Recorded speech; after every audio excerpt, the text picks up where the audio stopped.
ഇന്നൊരു നല്ല മീൻ കറീൻ്റെ റെസിപ്പി കണ്ടാലോ? മീൻ മുളകിട്ട കറിയുടെ റെസിപ്പിയാണ് കാണിക്കുന്നത്. അപ്പോൾ ഒരു മിക്സിയുടെ ജാറിലേക്ക് ഒരു 6 അല്ലി വെളുത്തുള്ളി, ഒരു ഇഞ്ചിയുടെ കഷ്ണം, ഒരു ടൊമാറ്റോ, കുറച്ച് വലിയ ജീരകം ഇട്ടിട്ട് ഒന്ന് പേസ്റ്റാക്കി അരച്ചെടുക്കുക.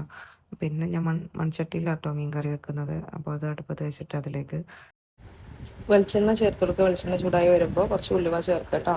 ഉലുവ പൊട്ടി വരുമ്പോൾ അതിലേക്ക് 4-5 ചെറിയുള്ളി കട്ടാക്കിയത് ചേർക്കുക കേട്ടോ.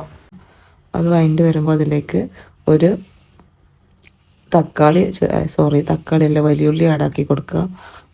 അത് നല്ലോണം വഴണ്ടി വരുമ്പോൾ നമ്മൾ അരച്ച് വെച്ചിട്ടുള്ള പേസ്റ്റ് അതിലേക്ക് ഒഴിച്ച് കൊടുക്കുക. അത് ഒഴിച്ചിട്ട് നല്ലോണം വഴറ്റി വരുമ്പോൾ അതിൻ്റെ മേലെ എണ്ണ തെളിഞ്ഞ് വരുമ്പോൾ അതിലേക്ക് ആവശ്യമായിട്ടുള്ള ഉപ്പ്, കറിക്ക് ആവശ്യമായിട്ടുള്ള ഉപ്പ് ആഡാക്കി കൊടുക്കുക. കുറച്ച് കറി ലീവ്സ് ആഡാക്കി കൊടുക്കുന്നുണ്ട് കേട്ടോ. പിന്നെ അതൊക്കെ നല്ലോണം വഴണ്ടി വരുമ്പോൾ നമ്മൾ അരച്ച് വെച്ച് 1.5 തക്കാളി എടുത്തതിൽ 1 പേസ്റ്റിൽ അരച്ച് ബാക്കി അരമുറി നമ്മളിതിലേക്കും ചേർത്ത് കൊടുത്തിട്ടുണ്ട്. അതിങ്ങനെ നല്ലോണം വഴണ്ടി വരുമ്പോൾ കറിക്ക് ആവശ്യമായിട്ടുള്ള മുളക് പൊടി ചേർത്ത് കൊടുക്കുക. അതിൻ്റെ മുളക് പൊടി നല്ല എരിവുണ്ടായതുകൊണ്ട് ഞാൻ 2 സ്പൂണാട്ടോ ചേർത്തിട്ടുള്ളത്. പിന്നെ അതും അതിൻ്റെ പച്ചമണം മാറി വരുമ്പോൾ കുറച്ച് 1/2 ടീസ്പൂൺ മഞ്ഞൾപ്പൊടി ആഡാക്കി കൊടുക്കുന്നുണ്ട് കേട്ടോ. അത് നല്ലോണം വഴറ്റിയെടുക്കുക. ഇനി നമ്മൾ പുളി ആദ്യം വെള്ളത്തിലിട്ട് വെച്ചിട്ടുണ്ടായിരുന്നു, അപ്പോൾ അത് പിഴിഞ്ഞിട്ട് ഒഴിച്ചിട്ടുണ്ട് കേട്ടോ. ഇതിലേക്ക് ആവശ്യമായിട്ടുള്ള വെള്ളം പിന്നെ നമ്മൾ ചേർത്ത് കൊടുക്കണ്ടേ. എന്നിട്ട് നല്ലോണം തിളക്കുമ്പോൾ പിന്നെ അതിൽ ഉപ്പൊക്കെ നോക്കിയിട്ട് ഉപ്പില്ല എന്നുണ്ടെങ്കിൽ കറിക്കും കൂടി മീനിക്ക് പിടിക്കാനും കൂടി എല്ലാ ഉപ്പും കൂടി ചേർത്തിട്ട് നല്ലോണം തിളപ്പിക്കട്ടോ. അത് നല്ലോണം തിളച്ച് എണ്ണ തെളിഞ്ഞ് വരുമ്പോൾ നമ്മൾ കഴുകി വൃത്തിയാക്കി വെച്ചിട്ടുള്ള മീനെ ചേർത്തെടുക്കുക. ഞാനിതിലേക്ക് അയില ഇട്ടെടുത്തിട്ടുള്ളത്.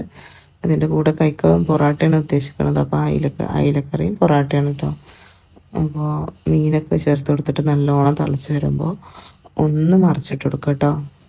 തീ സിമ്മിലാക്കിയിട്ട് പിന്നെ നമ്മൾക്കത് അടച്ച് വെക്കാം കേട്ടോ. ഇനി അത് അടച്ചിട്ടൊരു 10 മിനിറ്റ് അവിടെ നല്ലോണം അടച്ച് വേവിക്കുക. അപ്പോൾ മീനൊക്കെ നല്ലോണം വെന്ത് കിട്ടും കേട്ടോ. ഈ മീൻ മുളകിട്ട കറി പൊറാട്ടയ്ക്കും ദോശയ്ക്കൊക്കെ കഴിക്കുമ്പോൾ നമ്മളതിലേക്ക് കുറച്ച് കസൂരി മേത്തി ചേർത്ത് കൊടുത്തു കഴിഞ്ഞാൽ കറിക്ക് വേറൊരു ഫ്ലേവറാണ് കേട്ടോ. അപ്പോൾ കറിൻ്റെ പരിപാടിയൊക്കെ കഴിഞ്ഞിട്ടോ. കുറച്ച് മല്ലിയില ഇട്ട് കൊടുത്തു കഴിഞ്ഞാൽ കറി റെഡി ആയിക്കണേ. ഞാൻ കുറച്ച് വെള്ളം കുറച്ചിട്ടാട്ടോ അതിൽ വെച്ചിരുന്നത്. നിങ്ങൾക്ക് വേണമെന്നുണ്ടെങ്കിൽ കുറച്ചും കൂടി വെള്ളം ഇട്ട് കൊടുക്കാം കേട്ടോ. അപ്പോൾ ഇങ്ങനെ ഉണ്ടാക്കി നോക്കിയിട്ട് നിങ്ങൾക്ക് ഇഷ്ടമായി കഴിഞ്ഞാൽ ലൈക്ക് ചെയ്യുക, ഷെയർ ചെയ്യുക, സബ്സ്ക്രൈബ് ചെയ്യുക.